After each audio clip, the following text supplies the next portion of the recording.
Bonsoir à tous et à tous. Moi aujourd'hui je vais vous parler de l'interopérabilité entre Java et Kotlin. Donc vous allez voir, on va avoir un poil plus de code que la slide précédente. Et comment ils font pour fonctionner bien ensemble, quand est-ce que ça marche, quand est-ce que ça marche moins bien. Moi je suis Yvan Canet, je suis développeur Kotlin depuis 2017. Avant j'étais développeur principalement Java. Je fais principalement du back-end et du web, je sais, je fais pas beaucoup d'Android. Je suis co-créateur d'OpenCV, je suis l'organisateur du groupe Kotlin de Bordeaux et je suis à 4SH depuis quelques années, si vous voulez plus d'infos. OpenCV, c'est une organisation open source. On crée des bibliothèques principalement pour Kotlin multiplateforme. On existe depuis 2022. Alors, dans les projets qu'on a, on a Prepared, que vous avez peut-être vu passer. C'est un framework de test qui se met par-dessus votre framework de test existant pour vous fournir des fonctionnalités en plus. Par exemple, la paramétrisation de test, le contrôle du temps, le contrôle de l'aléatoire. On a Dockerfarm KDocs, vous pouvez prendre votre documentation générée de votre code Kotlin et la mettre dans votre site web. On a Spine qui vous permet de prendre vos endpoints Ktor et de les mettre dans du code commun partagé entre clients et serveurs. Ktor, c'est vachement bien pour partager entre plusieurs clients, mais nous, du coup, on peut le partager direct entre clients et serveurs. Tout ça, ça n'utilise pas de génération de code, c'est juste du code Kotlin. On a un DSL Kotlin pour GitLab CI, on a un driver MongoDB à nous, et on a plein d'autres trucs, ça c'est qu'un petit échantillon. Je vous encourage à aller regarder. Mais ce soir, on parle d'interop. L'interop, qu'est-ce que c'est? Ici, vous avez un exemple à gauche en Java et un exemple à droite en Kotlin. Et bon, j'imagine que je ne vous surprends pas en vous disant que ici, si j'écris ce code et que je prends l'exemple Kotlin, je peux juste appeler les fonctions de Java et il n'y a rien de particulier à faire. Il n'y a rien de particulier à faire, c'est-à-dire qu'il n'y a pas de cérémonie particulière. On n'est pas comme dans d'autres langages où si on veut pouvoir utiliser d'un langage à un autre, il va falloir faire des headers, des points .ts, des externes C ou n'importe quoi d'autre. Nous, juste, ça marche. Pourquoi ça marche comme ça? Principalement parce que Java et Kotlin sont très proches quand même l'un de l'autre. Que ce soit les classes, les méthodes, les interfaces, les classes abstraites, tout ça, on est quand même sur des concepts qui sont très très similaires, même si, bon, pour l'instant, je ne vous surprends pas. Mais on a quand même pas mal de choses qui sont différentes. On a les top-level functions, on a les extension functions, on a les inline functions, on a les coroutines. Mais bon, là, on va un peu trop loin. Déjà, avant d'aller là, qu'est-ce que c'est les trucs les plus simples qui vous viennent comme marquants entre grandes différences? Moi, je dirais que c'est la nullabilité.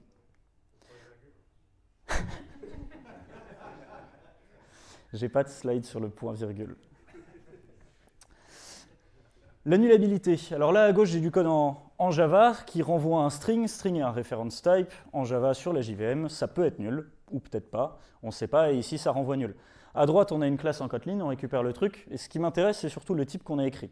String point d'interrogation, bon, ici, ça ne va pas vous surprendre. Ça veut dire qu'on dit explicitement qu'on s'intéresse à nul.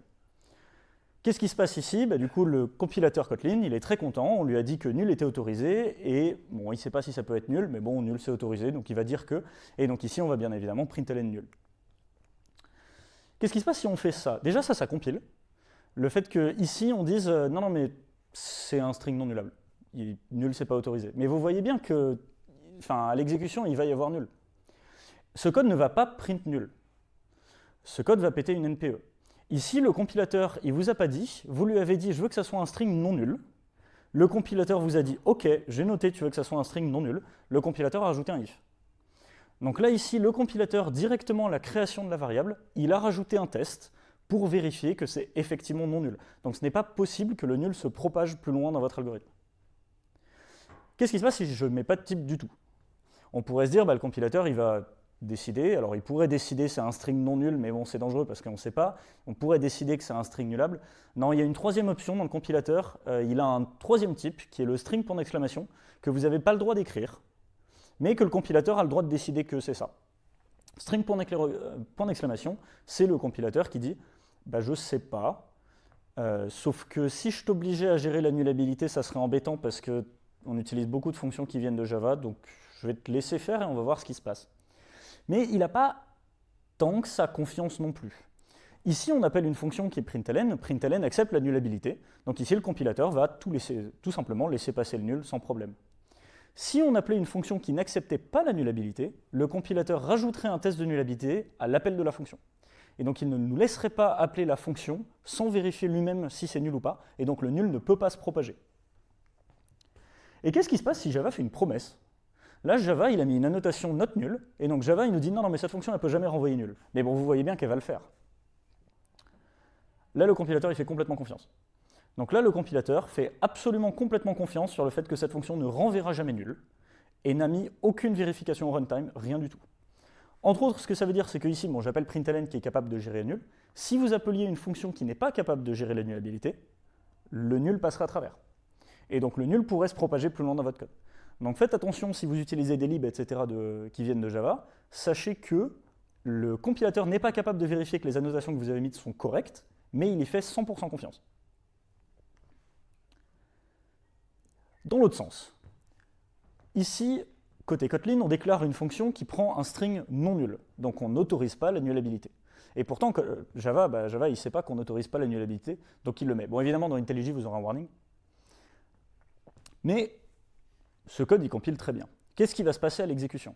Ici, à l'intérieur de la fonction de droite, on appelle println. Println est complètement capable de gérer un nul, mais il ne va jamais recevoir. Ici, le compilateur a rajouté un test de nullabilité de tous les paramètres. À chaque fois que vous écrivez une fonction publique, le compilateur rajoute des checks de nullabilité pour tous les paramètres que vous avez. Et donc il le fait pour toutes les fonctions, au cas où quelqu'un depuis Java l'appellerait. Qu'est-ce qui se passe si on fait avec un primitif? Bon, int, voilà, pas de surprise. Et à droite, on peut appeler avec un int, on lui passe le int, pas de surprise. Et qu'est-ce qui se passe si le primitif elle est nullable? Vous savez probablement, sur la JVM, un primitif, c'est pas un reference type, c'est pas une référence, un primitif ne peut pas être nul. Et donc là, le compilateur, comment il peut faire? Parce que ça compile et on a bien un nul qui passe. Ici, ce qui se passe, c'est que quand on n'avait pas le nul, le compilateur a compilé notre int comme le primitif de la JVM int. Par contre, à partir du moment où on déclare la nullabilité, il passe sur la classe Java Lang Integer, qui utilise à peu près 4 fois plus de mémoire et qui est un peu plus lente. Bon, si vous avez juste un ou deux paramètres comme ça n'a pas d'importance parce que la JVM est très très forte pour prendre des valeurs qui viennent d'apparaître et qui disparaissent immédiatement. Donc ça, il sait gérer. Par contre, vous qui êtes sur Android, qui prenez des captures d'écran, si vous faites ça dans une liste de pixels, tout d'un coup, ça peut devenir significatif. Un autre cas où le compilateur n'est pas capable d'utiliser les primitifs, c'est à chaque fois qu'il y a un paramètre de type, un générique. Sur la JVM, les génériques ne peuvent pas contenir des primitifs, et donc à partir du moment où il va y avoir un générique quelque part, bye bye les primitifs. Et donc ici, dès qu'on a une liste de int, c'est forcément une liste de la classe Java Lang Integer. C'est pareil avec les tableaux, c'est pour ça qu'on fait la différence entre intArray et array de int. Au intArray, ça va vraiment être un tableau des primitifs entiers, alors que array de int, c'est un tableau des objets. Là, encore une fois, la différence d'utilisation mémoire est 2 x 4. La différence de performance est significative aussi. Si vous stockez des tableaux de pixels, ça peut avoir une importance. Bon, un autre truc, je ne sais pas...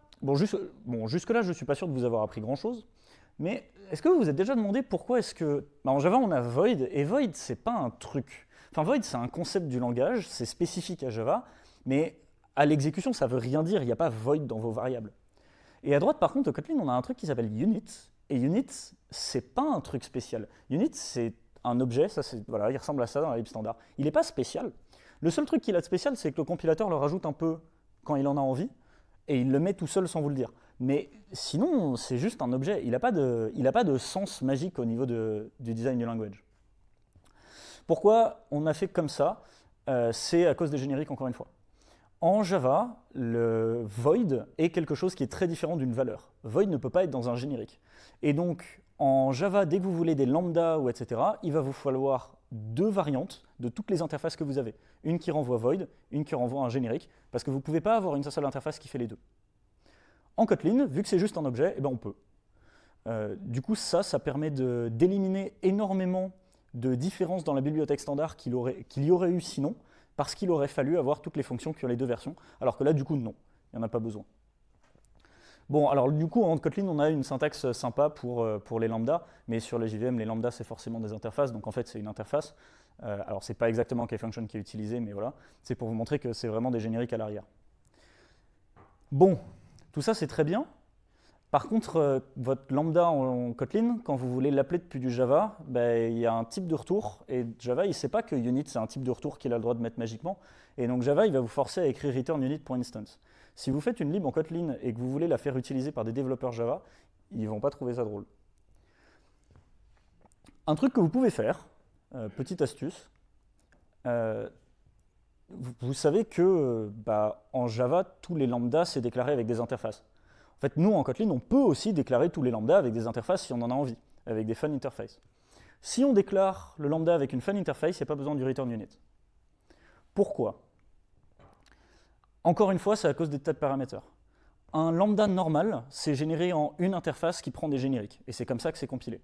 À partir du moment où c'est comme ça que c'est compilé, le compilateur est obligé d'utiliser unit l'objet et integer l'objet. Par contre, si vous utilisez une fun interface, il n'y a plus de générique. C'est une interface complètement normale avec une fonction comme il veut. Et donc là, le compilateur peut faire sauter tout ça.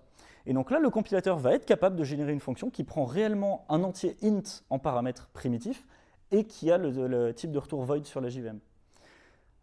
Je sais que c'était une talk sur l'interopérabilité, mais je vais vous montrer que ça a probablement des impacts énormes que vous pourriez avoir sur votre code à vous, même si vous n'avez pas de Java du tout.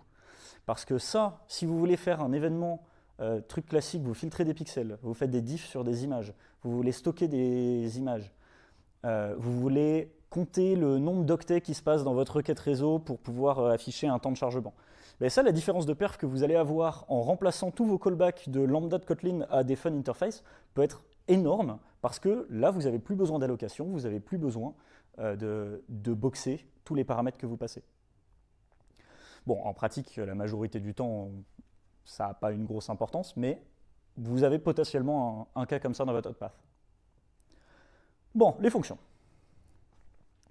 En Kotlin, on a des fonctions top level. Comment que c'est compilé? Bon, pour l'instant, pas de grande surprise. En Java, on n'a pas le droit d'avoir des fonctions top level, enfin, sauf maintenant la main un peu, mais elle est bizarre. Mais globalement, on n'a pas le droit. Du coup, comment on fait? Le compilateur crée une classe, et toutes vos fonctions top level deviennent des méthodes statiques dans cette classe. Cette classe porte le nom du fichier dans lequel vous avez mis votre fonction top level avec le suffixe kt. Ce que je veux vous dire là, c'est qu'en Kotlin, si vous prenez une fonction top level et que vous la mettez dans un autre fichier, vous avez cassé votre API. Qui est quelque chose qu'on a tendance, vu qu'au niveau des imports, etc., les fonctions top level, elles sont marquées au niveau du package, on a tendance à penser que on peut déplacer les fonctions comme on veut. Sachez que vous pouvez casser votre API. Un autre truc, voilà, sachez que par contre, vous pouvez complètement contrôler le nom de la classe qui est générée. Si vous mettez add_file JVM_name, vous pouvez choisir comment la classe va être générée. Alors, bon, l'appelez peut-être pas comme ça, mais vous pouvez l'appeler comme vous en avez envie. Si vous avez une lib Java que vous voulez la convertir à Kotlin et que vous avez des classes utilitaires avec plein de méthodes statiques et que vous voulez les convertir en Kotlin sans casser l'ABI, c'est probablement la meilleure manière, c'est de les faire des fonctions top level. Pourquoi? Parce qu'on n'a pas statique en Kotlin, et donc ça c'est l'équivalent le plus proche qu'on a, et pour le coup vous pouvez garder exactement la même ABI, malgré le fait qu'au niveau des sources ça a l'air un peu différent. Mais vous allez me dire, du coup, ça veut dire que si j'ai un package où j'ai 500 fichiers et que chacun, il y a une variable top level, il y a 500 classes qui sont générées pour pas grand-chose. Oui, mais ça aussi, ça se contrôle. Vous pouvez mettre @jvm multiclass file, et donc tous vos fichiers qui sont dans le même package et qui ont le même @jvm name, il va prendre toutes les fonctions de tout cela et les mettre dans une seule classe. C'est ce qui est utilisé par exemple par la lib Kotlin Xcoroutines. Toutes les fonctions utilitaires sur les flows sont dans la même classe au sens de la JVM, malgré le fait que dans la lib, elles sont réparpillées dans énormément de fichiers. Donc ça peut être un truc qu'il faut y penser. Par contre, évidemment, il faut y penser au début, parce que le rajouter, ça casse l'API. On vient de dire on n'a pas de fonction statique en Kotlin. On n'a rien de statique en Kotlin. Qu'est-ce qu'on a à la place? On a les companion objects. Alors pourquoi on a les companion objects?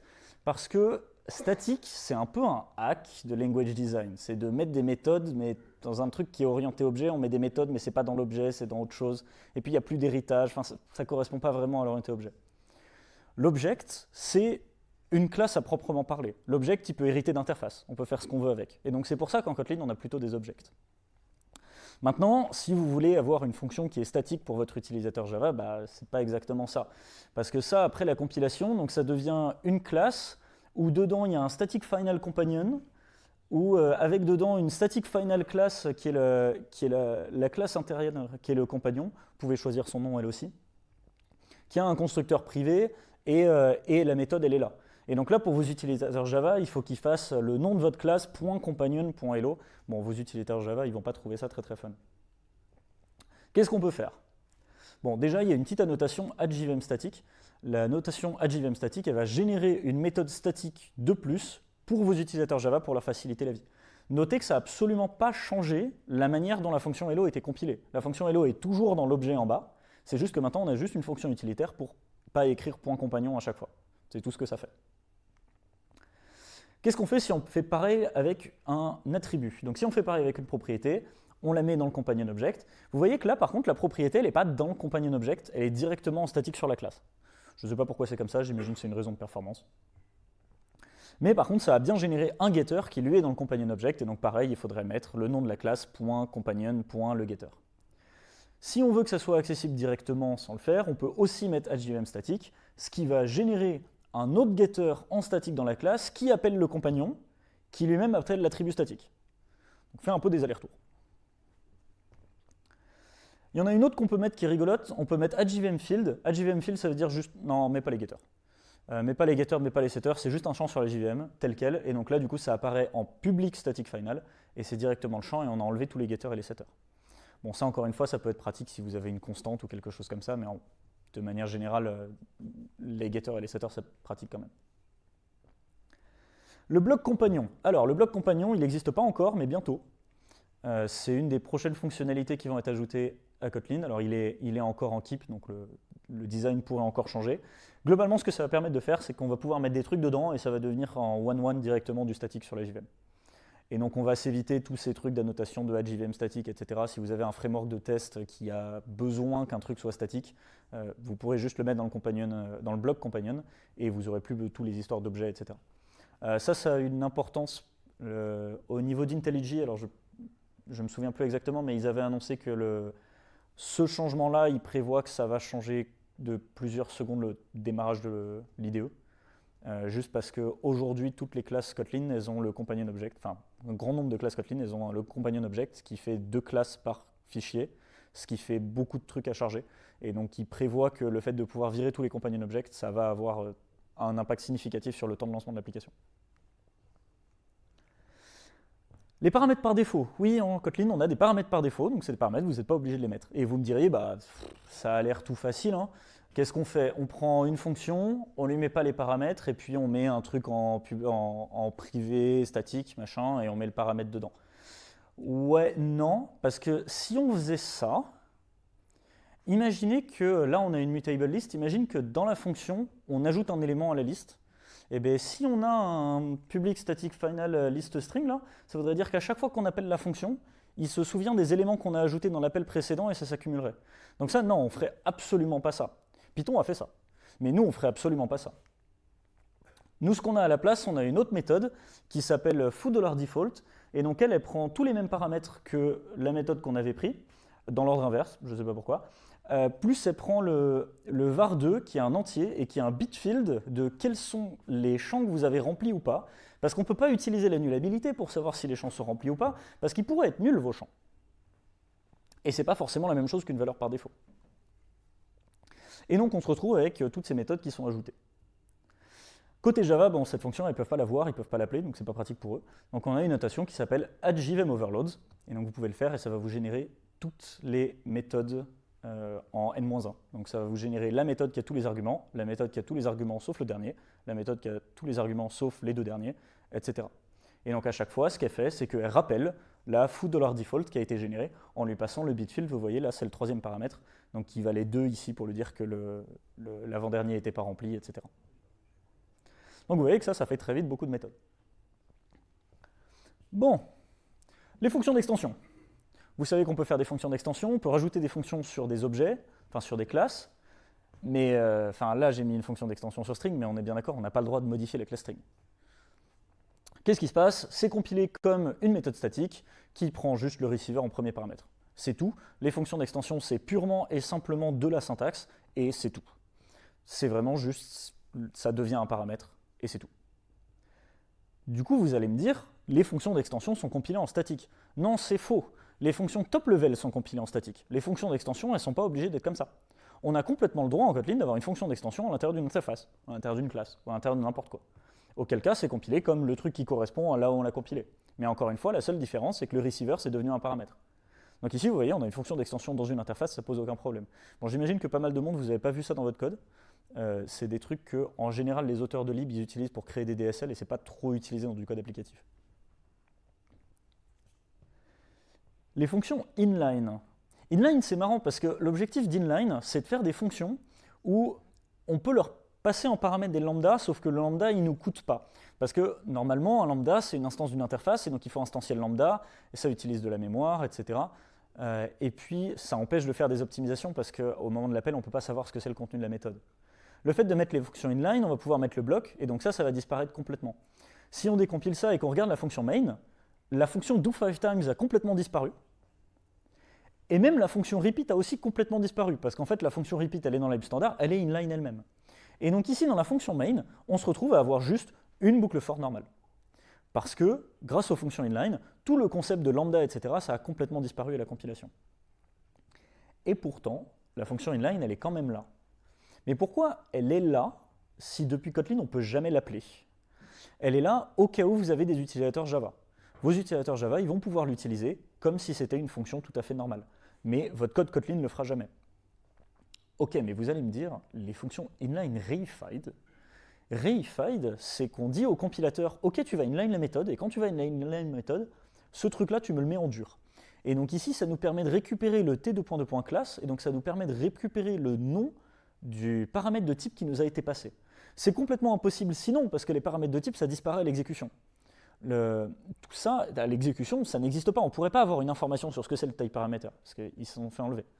Mais là, vu qu'on est dans une méthode inline reified, le compilateur peut mettre cette information en dur. Donc si on regarde à quoi ressemble la fonction main, on a, bon alors elle est un peu moche, mais fondamentalement on voit qu'on a le getOcreate Kotlin class et on récupère le string.class. Donc encore une fois, la méthode log, elle a complètement disparu du code. Tout ce qui reste, c'est un appel avec en dur le type final pour pouvoir faire le println. Ok, et pourtant la fonction log, elle est quand même là. Celle-là, je la trouve intéressante. Déjà, vous voyez que ici dans le type, si on regarde dans le getCreateContentClass, il a mis un object.class, ce qui voudrait dire que si vous l'appelleriez, ça printerait que le class a été objet. Ça a un peu du sens parce qu'en même temps, on a enlevé les type parameters, donc il ne pourrait pas savoir ce que c'est autre chose, mais bon, ça ne semble pas particulièrement utile. Il y a un autre truc, cette méthode, elle est ffSynthetic. Donc ffSynthetic, ça veut dire que cette fonction n'est pas visible depuis Java. Donc le compilateur Java ne vous laissera pas écrire du code qui appelle cette fonction. Donc vous me direz, mais du coup c'est une fonction que Kotlin ne peut pas appeler, que Java ne peut pas appeler. Pourquoi elle est là? En fait, c'est encore plus rigolo. Vous voyez le intrinsic reified operation marker que le compilateur a ajouté. Ça, c'est une méthode qui... Je dois enlever. Ça, c'est une méthode qui est juste throw. C'est tout. Donc cette fonction, si vous arriviez à l'appeler, quoi qu'il arrive, tout ce qu'elle va faire, c'est throw. Je ne suis pas exactement sûr de pourquoi il génère la méthode quand même. Il me semble que c'est des histoires d'introspection pour que vous puissiez au runtime savoir ce que c'est la liste des méthodes dans votre fonction, malgré le fait qu'elle n'existe pas vraiment vu qu'on ne peut pas l'appeler et qu'elle a été inlinée partout où vous l'appellerez. Il me semble que c'est ça la raison, mais c'est un peu dommage qu'on ne puisse même pas l'appeler finalement parce qu'elle va throw une exception quoi qu'il arrive.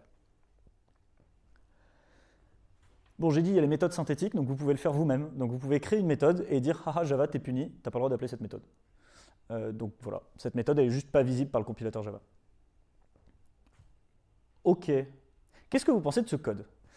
Là, j'ai déclaré 3 méthodes, c'est des overloads, mais ces 3 méthodes qui prennent des listes, les type parameters, c'est supprimé à la compilation. Donc c'est 3 méthodes qui prennent juste une liste, donc elles ont toutes la même signature. Donc ça compile pas. Le truc qui est intéressant ici, c'est que le message du compilateur Kotlin, il ne vous dit pas « c'est interdit ». Il vous dit « sur la JVM, c'est interdit ». Pourquoi il précise sur la JVM? Parce que dans la spécification Kotlin, ce n'est pas interdit. C'est une limitation spécifiquement de la JVM qui n'est pas une limitation du langage Kotlin. C'est quelque chose qui est autorisé dans le langage Kotlin. Maintenant, pour que ça compile, il va falloir faire un truc. Et ce truc-là, c'est qu'on va lui dire « non mais t'inquiète, quand tu compiles sur la JVM, tu ne les appelles pas comme ça ». Et donc, ces méthodes, du point de vue de Kotlin, de votre utilisation à vous, ce sont des overloads, dont la seule différence, c'est un type parameter, qui sont virés à la compilation, mais ça n'a pas d'importance, parce qu'à la compilation, il va aussi virer, il va aussi les renommer. Et donc, il n'y aura pas de clash ou tout ça. Ça, ce que je veux vous montrer ici, c'est que les règles de Kotlin de choix de la méthode ne sont pas particulièrement les mêmes que celles de Java. Elles ressemblent, mais il y a quand même des différences. Par exemple, le fait que ça, c'est quelque chose qu'on a complètement le droit de faire. Alors bon, évidemment, il faut un petit trick. Un autre truc que vous pouvez faire pour éviter ce problème, d'ailleurs, c'est de mettre les fonctions dans des fichiers différents. Vu que chaque fonction, elle est dans chaque fonction top level, ça devient une classe qui porte le nom du fichier. Si vous mettez ces 3 fonctions dans 3 fichiers différents, ça ne sera pas la même signature et donc il n'y aura pas de clash sur la JVM et ça compilera. Malgré le fait qu'on dirait des overloads qu'on ne devrait pas avoir le droit d'avoir. Bon, j'ai beaucoup blablaté. On va jouer à un petit jeu. J'ai 3 exemples de trucs où il se passe un truc bizarre. J'ai des petits cadeaux pour ceux qui arrivent à trouver ce que c'est. Le premier, c'est ceci. Donc à gauche, on a du code Java, à droite, on a du code Kotlin, comme depuis le début. À droite, on a du code. Ce qu'on fait, c'est qu'on prend alors, le pattern classique. Donc on a une array list, elle est mutable, donc on la garde en privé.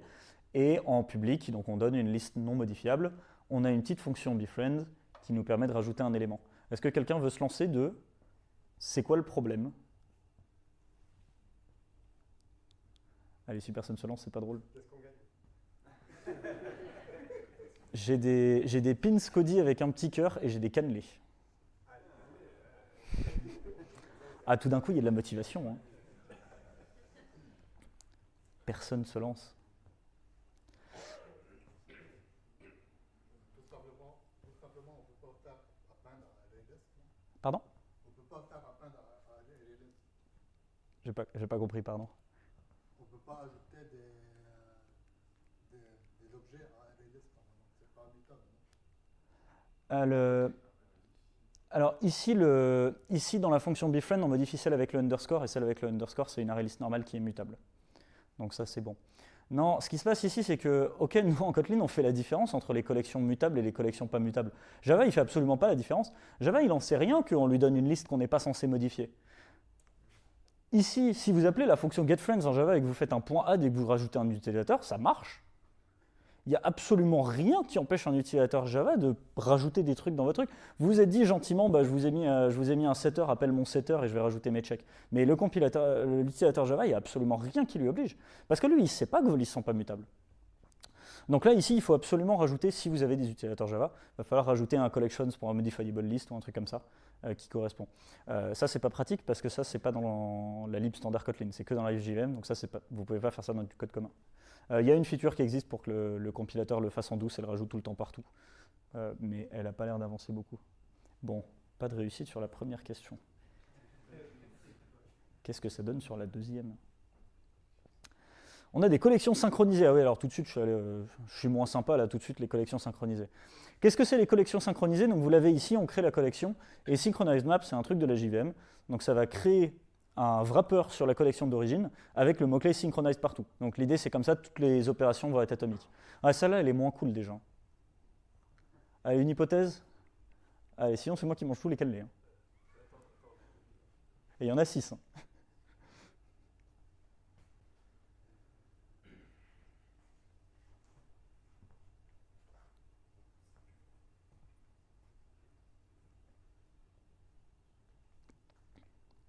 Peut-être le type de la hmap qui disparaît? Non, tu pourrais mettre n'importe quelle hmap ici, ça changerait. Enfin, n'importe quelle implémentation de map, ça ne changerait rien. Donc ici, le comportement qu'on s'attendrait, c'est que si on appelle befriend, il va vérifier qu'il y en a déjà un avec l'ID. Donc si on a déjà un qui est avec l'ID, il garde le précédent. Et si on n'a pas avec l'ID, il va écraser, il va mettre... Enfin, il n'y en a pas, donc il va en mettre un. Donc on s'attend à ce que, quel que soit le parallélisme, si on appelle la fonction befriend avec plusieurs fois le même utilisateur, ça soit jamais, enfin, avec plusieurs utilisateurs qui ont le même ID, ça soit jamais possible d'écraser un précédent. Je ne me suis pas posé la question. Donc ce n'est pas la réponse à laquelle je m'attends. Mais si tu arrives à montrer que ça fait un truc bizarre derrière sur un playground ou un truc comme ça, je peux te donner un cannelé.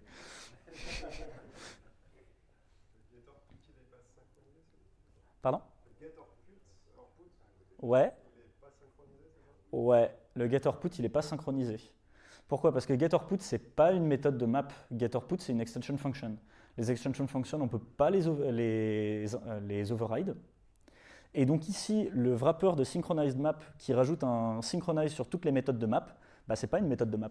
Et donc il ne peut pas rajouter le synchronize par-dessus getOutput. Alors factuellement, ce qui se passe, c'est qu'il a quand même synchronisé la map dans le sens où la map ne pourra pas être corrompue là où vous auriez si vous n'avez pas de synchronize tout court. Ça veut dire que autant la map elle-même, enfin la map est quand même protégée, et donc votre getOutput, il va vraiment faire un check de contains ou tout ça, et ensuite un autre, et donc vous ne pourrez pas corrompre la map. Par contre, si vous appelez 2 fois la fonction, vous pouvez avoir un deuxième appel qui va overwrite le précédent. Et donc, vous pouvez avoir des données qui en écrasent des précédentes. Mais voilà, du coup, bravo Martin. Allez, le dernier, celui-là il est plus facile.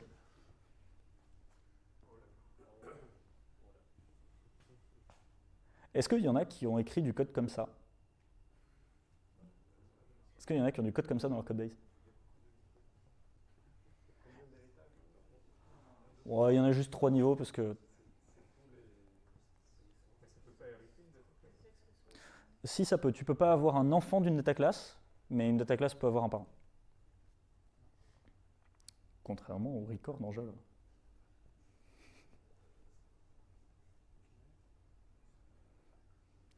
Celui-là, il est moins pire que les précédents. Non. Allez, une hypothèse, s'il vous plaît. Là-bas, je vous ai pas entendu.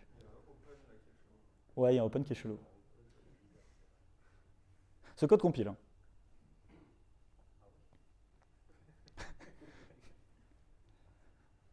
Dernière tentative, je donne la réponse. Pardon? Ici, il n'y a pas d'héritage multiple. Chaque classe, elle hérite de exactement une autre. Pardon? Ouais. C'est-à-dire, par exemple, les data class post, elle va avoir des parents? C'est pas un problème parce qu'il y en a un qui est strictement un parent de l'autre et du coup, ça fait une chaîne. Mais tant qu'il n'y a pas de bifurcation, c'est pas un problème.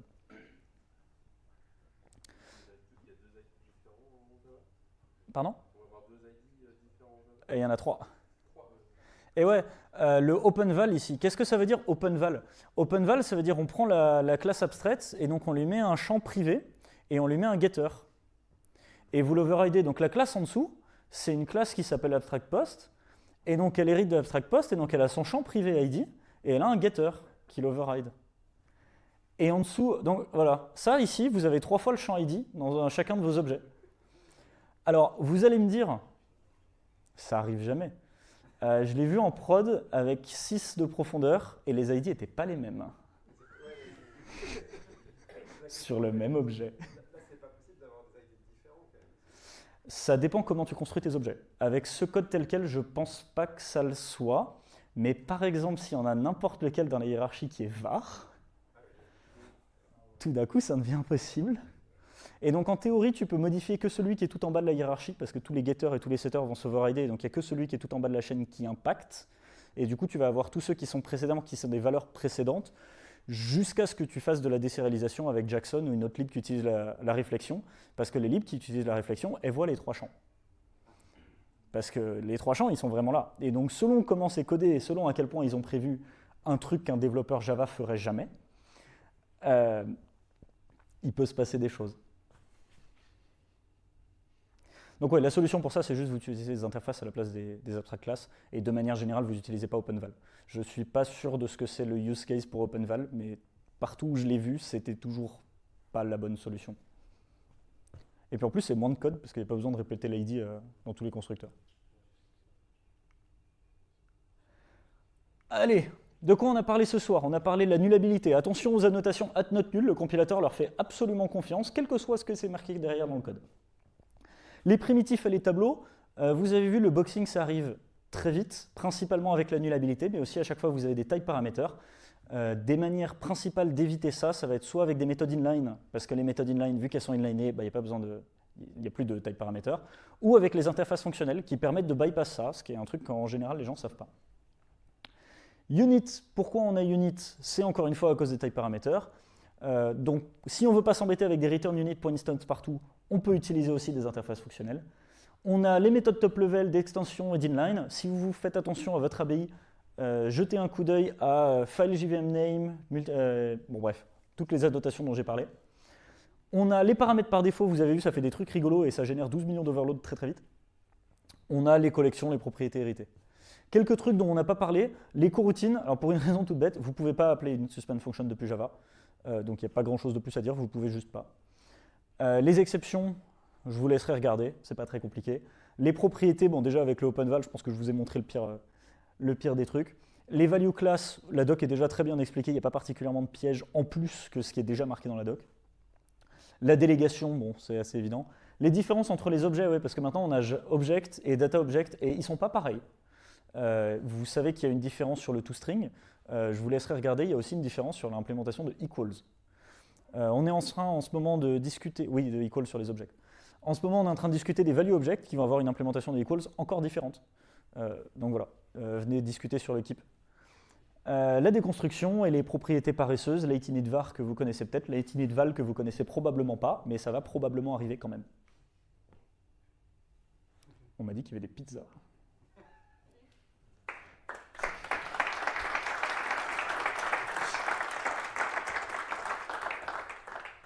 Des questions?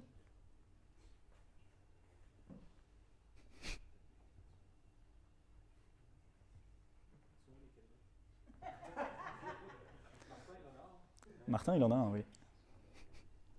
Et tous les autres, non.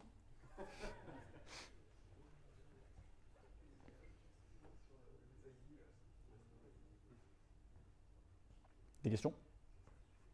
J'ai une petite question. Vas-y. Juste sur Java, normalement, surtout les nouvelles versions, on a les optionals. Ouais. Qui sont un peu nulables. Est-ce qu'ils sont bien interprétés correctement de la part de Kotlin? Et si on veut faire une index, si on a des nulables sur Kotlin, est-ce qu'ils sont transformés en optionals sur Java ou pas? Alors la réponse est non. Non. Donc on pense que c'est facile. Non, les optionals côté Java, ce sont des classes normales. Et donc depuis Kotlin, ce sont des classes normales. Et on n'a pas particulièrement d'outils pour jouer avec, à part le fait qu'en Kotlin, on n'en a pas trop besoin vu que le compilateur gère ça mieux. Mais du coup, côté Java, il va falloir les gérer explicitement et les emballer et les déballer. De manière générale, sur la JVM, c'est pas une bonne idée de stocker des optionals. Donc en général, c'est quelque chose qui est que en paramètres, j'ai envie de dire, et même en type de retour, c'est moins conseillé, il me semble.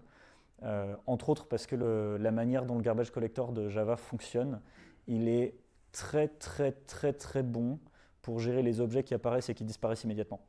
Et donc si vous appelez une fonction en lui passant un optional, il sait que dans la fonction, le premier truc que vous allez faire, c'est déballer l'optional. Et donc le compilateur est capable de faire des choses dans ce cas-là précisément, qui fait que l'optional est globalement gratuit. Bon, alors là on parle des trucs d'optimisation de la JVM, donc gros astérisques, etc. Mais ouais, la JVM est très très forte pour ça. Côté Kotlin, vu qu'on peut utiliser la nullabilité directement, on ne s'embête pas particulièrement avec ça, parce que la nullabilité directement, ça sera toujours plus performant dans le sens où la JVM a été construite comme ça il y a plusieurs décennies maintenant. Et donc, elle s'est gérée. Donc non, il n'y a pas de truc spécial, mais ça marche quand même bien, parce que ça marche.